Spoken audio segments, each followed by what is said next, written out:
Hello guys, welcome to YouTube channel learning state craft. I hope आप सब लोग ठीक होंगे।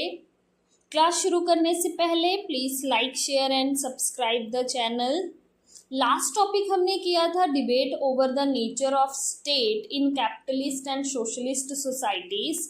आई होप कि ये क्लियर हो गया होगा। आज जो हम टॉपिक करने जा रहे हैं वो है post colonial state. Let's start the class. Post colonial state वो स्टेट्स होती हैं जिनका अस्तित्व जो है वो डीकोलोनाइजेशन प्रोसेस के बाद हुआ है। और डीकोलोनाइजेशन प्रोसेस जो है वो हमें आफ्टर वर्ल्ड वॉर 2 जो है वो देखने को मिलता है, जब कॉलोनियल स्टेट्स ने अपने आप को इंपीरिकल पावर से आज़ाद करवाया है और फिर उन्होंने अपनी खुद की गवर्नमेंट बनाई है। और बहुत सारे ऐसे पोस्ट कॉलोनियल स्टेट्स हैं जहां पर हमें वो फीचर दिखाई देते हैं जो कॉलोनियल टाइम पीरियड में वहां पर रहे हैं, जो इंपीरिकल पावर्स ने वहां पर उनके पॉलिटिकल सिस्टम में, उनके एडमिनिस्ट्रेशन स्ट्रक्चर में यूज़ किए हैं। एग्जाम्पल के लिए अगर हम बात करें तो भारत जो है वो ब्रिटिश कॉलोनी रहा है, तो भारत ने ब्रिटिश पार्लियामेंट्री मॉडल जो है वो अडॉप्ट किया है। तो पोस्ट कॉलोनियल स्टेट्स में कहीं ना कहीं एक इम्पैक्ट जो है वो कॉलोनियल टाइम पीरियड का हमें देखने को मिलता है। Theory of state in post colonial state. यहाँ पे हम थियोरी ऑफ स्टेट को इस कॉन्टेक्स्ट में पढ़ते हैं जहाँ पर हम ये एग्जामिन करते हैं कि किस तरीके से जो पोस्ट कॉलोनियल स्टेट है वो अपने आप को कॉलोनियल रूल से आज़ाद कराने के बाद वहाँ पर किस तरीके से गवर्नेंस या पॉलिटिकल स्ट्रक्चर जो है वो एमर्ज हो रहा है, किस तरीके की पावर डायनामिक्स जो है वो पोस्ट कॉलोनियल स्टेट्स में हमें देखने को मिलती हैं। इसको समझने के लिए आगे पॉइंट्स दिए हुए हैं, उनको समझते हैं। फर्स्ट है कॉलोनियल लेगेसी। कॉलोनियल लेगेसी का मतलब ये होता है कि जो उपनिवेशिक राज्य हैं, जब वो उपनिवेशिक शासकों के अधीन थे तो वहाँ पर जो प्रशासनिक कानून रहे या जो राजनीतिक ढांचा रहा उसने वहाँ के समाज को, वहाँ की शासन व्यवस्था जो है उसको प्रभावित किया है। और उस प्रभाव के चलते बहुत सारी चीज़ें जो हैं वो पोस्ट कॉलोनियल स्टेट्स जो हैं उन्होंने वहाँ से अडॉप्ट भी की हैं। जैसे एग्जाम्पल के लिए जो इंडिया है, उन्होंने ब्रिटिश से पार्लियामेंट्री फॉर्म ऑफ गवर्नमेंट जो है वो अडॉप्ट किया है। तो हम जो है अपने जो उपनिवेशिक शासक हैं उनसे क्या चीज़ें अपने शासन व्यवस्था में अडेप्ट की है पोस्ट कॉलोनियल स्टेट्स ने, उसे कहा जाता है कॉलोनियल लेगेसी। नेक्स्ट है न्यो कॉलोनियलिज्म। नव उपनिवेशवाद सिद्धांत जो है वो ये मानता है कि जो पोस्ट कॉलोनियल स्टेट्स हैं ना, उन पर कहीं ना कहीं जो उपनिवेशिक शक्तियां रही हैं उनका प्रभाव जो है वो बना रहता है, फिर चाहे वो आर्थिक निर्भरता के रूप में हो या सांस्कृतिक प्रभुत्व के रूप में हो या राजनीतिक संबंधों के रूप में हो। तो जो उपनिवेशिक शक्तियां हैं वो पोस्ट कॉलोनियल स्टेट्स पर अपना प्रभाव जो है वो बनाए रखती हैं। नेक्स्ट है हाइब्रिड आइडेंटिटीज। हाइब्रिड आइडेंटिटीज का मतलब होता है मिक्स्ड कल्चर को अडेप्ट करना। जैसे हमारे इंडिया जो है वो कॉलोनियल स्टेट रहा है तो उसकी अपनी निजी स्थायी संस्कृति और परंपराएं तो रही हैं, लेकिन जब वो ब्रिटिश कॉलोनी बना तो उनका भी प्रभाव जो है वो यहाँ के लोगों पर पड़ा, तो उन्होंने बहुत सारी चीज़ें जो हैं उनसे अडेप्ट करी। जैसे हम लोग जो हैं अब इंग्लिश बोलने लगे हैं, हमारे पहरावे में जो है वेस्टर्न कपड़े आ गए हैं, हमारे खान पान में विदेशी खाना आ गया, तो हमने अपनी संस्कृति में विदेशियों से भी बहुत सारी चीज़ें जो हैं वो ऐड की हैं। तो अब हमारी जो संस्कृति है या हमारी जो पहचान है उसमें बदलाव आ गया है, वो कहीं ना कहीं और बेहतर हुई है, तो उसे कहा जाता है हाइब्रिड आइडेंटिटीज।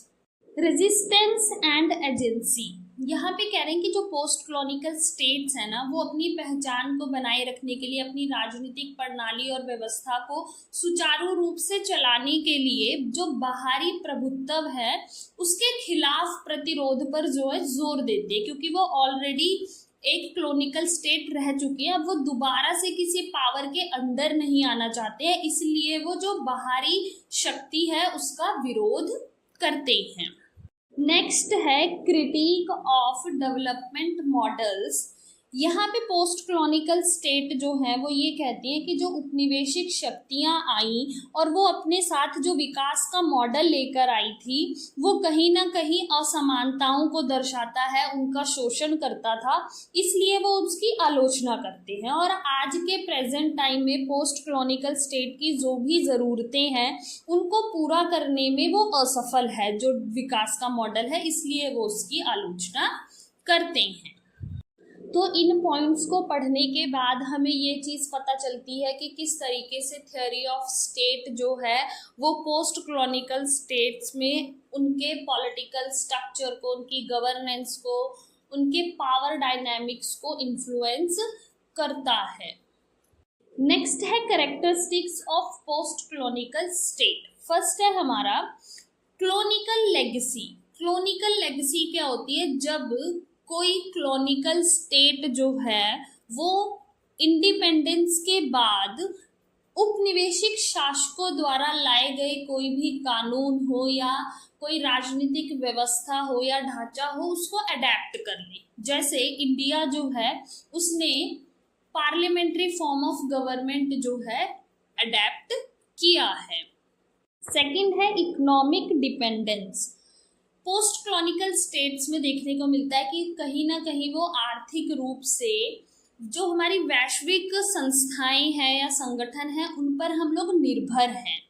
जैसे वर्ल्ड ट्रेड ऑर्गेनाइजेशन हो गया, वर्ल्ड बैंक हो गया, इंटरनेशनल मॉनेटरी फंड हो गया, या इन सब के ऊपर हम लोग कहीं ना कहीं डिपेंडेंट हैं। जो पोस्ट क्लोनिकल स्टेट्स हैं वो ट्रेड एड्स के लिए उन पर डिपेंडेंट है, इन्वेस्टमेंट के लिए डिपेंडेंट है। तो जो पोस्ट क्लोनिकल स्टेट है उनमें कहीं ना कहीं इकोनॉमिक डिपेंडेंसी जो है वो देखने को मिलती है। नेक्स्ट है कल्चरल हाइब्रिडिटी, मतलब मिक्स्ड कल्चर हैज डेवलप्ड, क्योंकि जो पोस्ट क्लोनिकल स्टेट्स हैं उनके ऊपर कहीं ना कहीं क्लोनिकल टाइम पीरियड में विदेशी जो उपनिवेशिक शक्तियां रही हैं उनकी संस्कृति का प्रभाव जो है वो देखने को मिलता है, और उसके चलते उनकी जो संस्कृति है वो मिक्स हुई है। जैसे अगर हम इंडिया की बात करें तो हमारे खान पान, रहन सहन, बोल चाल में भी बहुत सारे परिवर्तन जो हैं वो हमें देखने को मिलते हैं, जो हमारी संस्कृति में ऐड हो गए हैं, मिक्सअप हो गए हैं। नेक्स्ट है हमारा नेशन बिल्डिंग चैलेंजेस। ये एक कैरेक्टरिस्टिक जो है हमें पोस्ट क्लोनिकल स्टेट में देखने को मिलती है कि जो पोस्ट क्लोनिकल स्टेट है वो स्ट्रगल कर रहे हैं डाइवर्सिटी के साथ, जो हमें लैंग्वेज के आधार पर देखने को मिलता है या रिलीजन के आधार पर देखने को मिलता है, या अलग अलग समुदायों के कारण जो ट्राइबल सोसाइटीज होती हैं उनके चलते हमें देखने को मिलती है। तो जो पोस्ट क्लोनिकल स्टेट है वो इन सब डाइवर्सिटीज के साथ स्ट्रगल कर रहे हैं। तो ये भी हमें एक कैरेक्टरिस्टिक जो है वो पोस्ट क्लोनिकल स्टेट की देखने को मिलती है। नेक्स्ट है पावर इम्बैलेंस। यहाँ पर पोस्ट क्लोनिकल स्टेट जो है वो स्ट्रगल कर रहे हैं इंटरनल पावर के साथ या अनइक्वल डिस्ट्रीब्यूशन ऑफ रिसोर्सेज के चलते। पोस्ट क्लोनिकल स्टेट्स जो है वहाँ पर पावर ऑफ इम्बैलेंस जो है वो देखने को मिलता है। तो ये भी एक पोस्ट क्लोनिकल स्टेट की कैरेक्टरिस्टिक्स है। नेक्स्ट है ग्लोबल इन्फ्लुएंस। अगर हम पोस्ट क्लोनिकल स्टेट की बात करें तो उनकी एक कैरेक्टरिस्टिक होती है ग्लोबल इन्फ्लुएंस, जहां पर हमें ये देखने को मिलता है कि किस तरीके से पोस्ट क्लोनिकल स्टेट्स जो हैं वो ग्लोबल पावर के साथ एक कॉम्प्लेक्स रिलेशनशिप के साथ चल रहे हैं। वो बैलेंस करने की कोशिश कर रहे हैं अपनी सॉवरेनिटी को इंटरनेशनल रिलेशंस में। तो एक ग्लोबल इन्फ्लुएंस जो है वो पोस्ट क्लोनिकल स्टेट्स पे देखने को मिलता है। तो थ्योरी ऑफ स्टेट में ये था हमारा topic post colonial state. I hope कि क्लियर हो गया होगा। आज की क्लास हमारी यहीं तक रहेगी। नेक्स्ट क्लास में हम आगे के टॉपिक को कवर अप करेंगे। Thank you for watching. Please like, share and subscribe the channel.